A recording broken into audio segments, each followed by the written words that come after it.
So we go from 4 episodes in Season 1 to 8 in Season 2, and now we have 10 in Season 3. Let's just keep expanding. 16, 24, 50?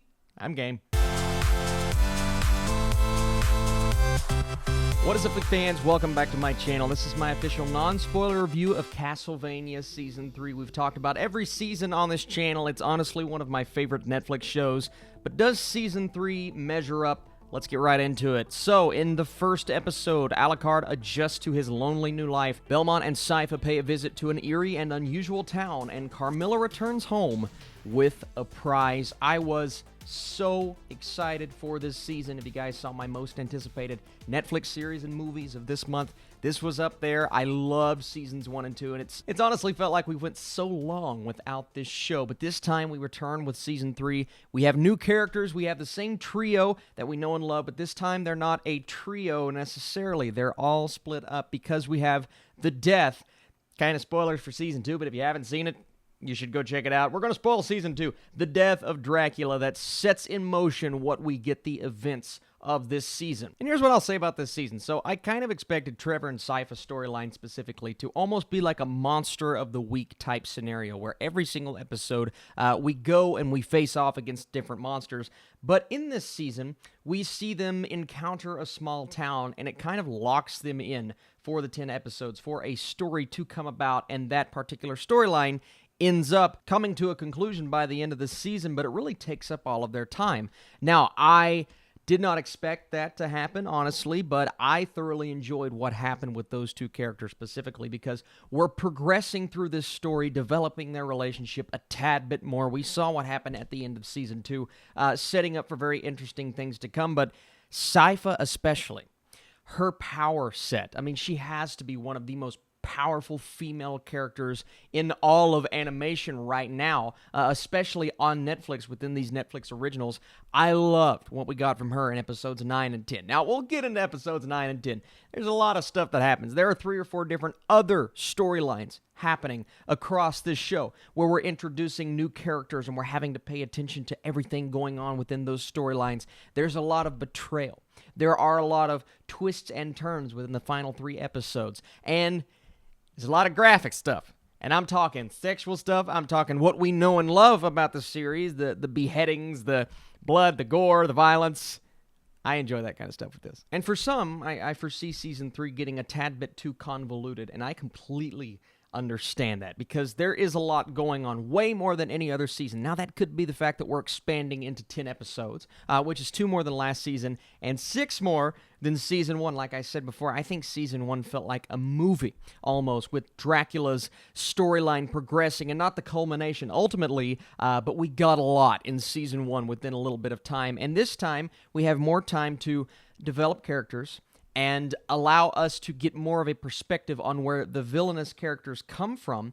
And there are plenty of people to root against in this season. Some, you don't even know you're rooting against them until the final few episodes. But we also have to talk about Alucard Storyline.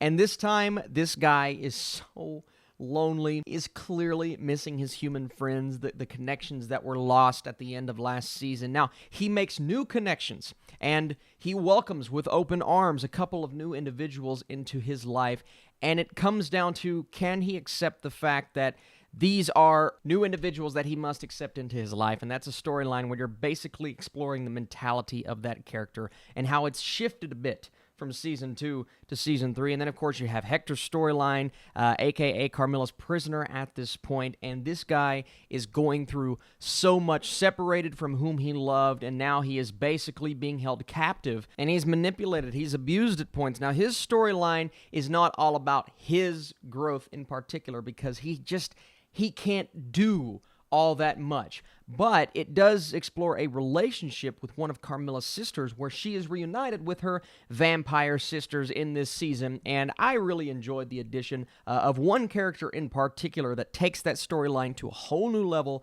and just where that is going later on, because while they're important and integral to this storyline, for that particular story, it doesn't necessarily interweave with the grand scale, what we're getting from all of these other things happening.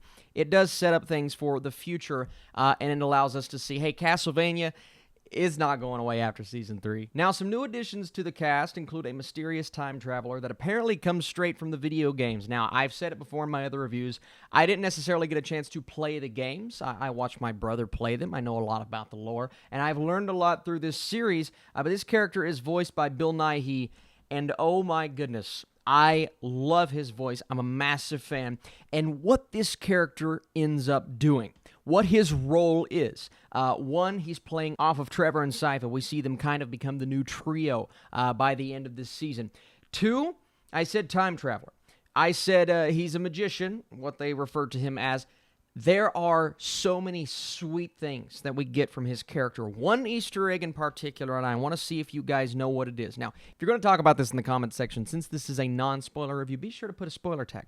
But I want to know if you guys noticed the Easter egg in Episode 6. That's all I'm going to say. Episode 6, when we get the epic scene from Bill Nighy's character. Oh my goodness, if you noticed it, let me know.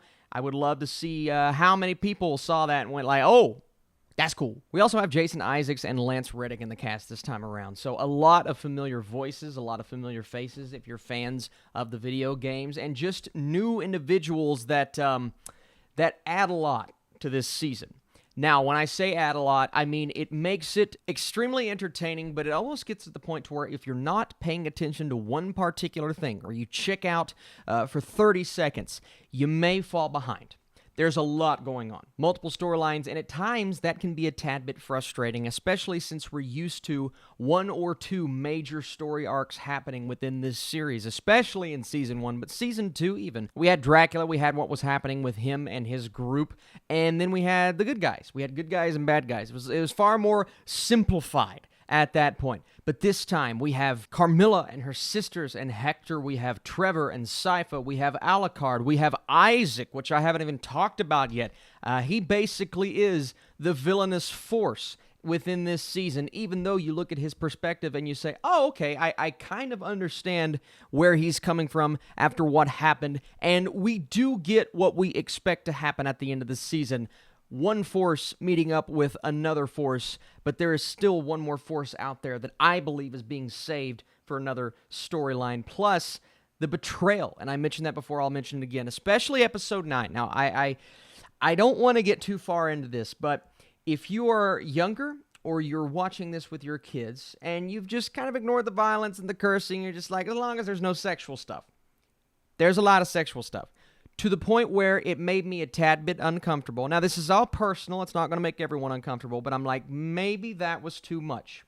Now, both of those storylines where we're getting that, it is there for a reason. So it does serve the story. It's not like it's just there to be there, because within both of those scenes, there's something happening that sets things in motion. Very similar things. And it's funny how both of those storylines, and I don't want to get into why, are similar. And then you also have the fact that there are a few characters that are a bit too trustworthy, and even though there are relationships that are built and there is a level of trust there, it all comes down to, do we believe the fact that you're telling us the truth? Do we believe the fact that you are allowing us to be here for a particular reason, or have we just been through so much to where we can't keep that trust there? And that is explored in Episode 9. In Episode 10, there's also a revelation in Episode 10 when we find out something that harkens back to a few episodes earlier that has to do with a character that's just conniving and evil, and really does break your heart when you think about how many people that has happened to. So a lot of things within Castlevania Season 3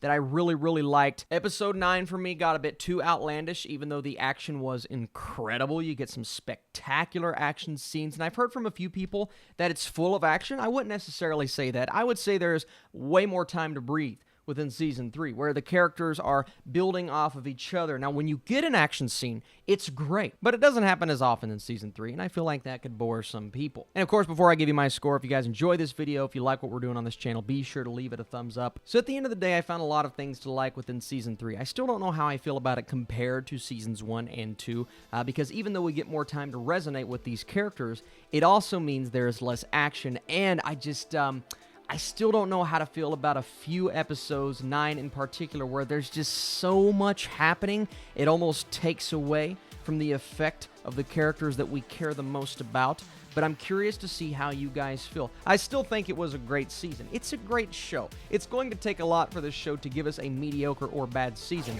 so I am going in 80% for Season 3 of Castlevania, but a few things that kept it from hitting that 9 or 10 mark, a few things that kept it from being, in my opinion, maybe as good as a Seasons 1 or 2, but that is something I have to think about. That's all personal. I still love this show. I love everything that it's doing, and I need you guys in the comments down below. How did you feel about Castlevania Season 3? Did the storylines pay off for specific characters?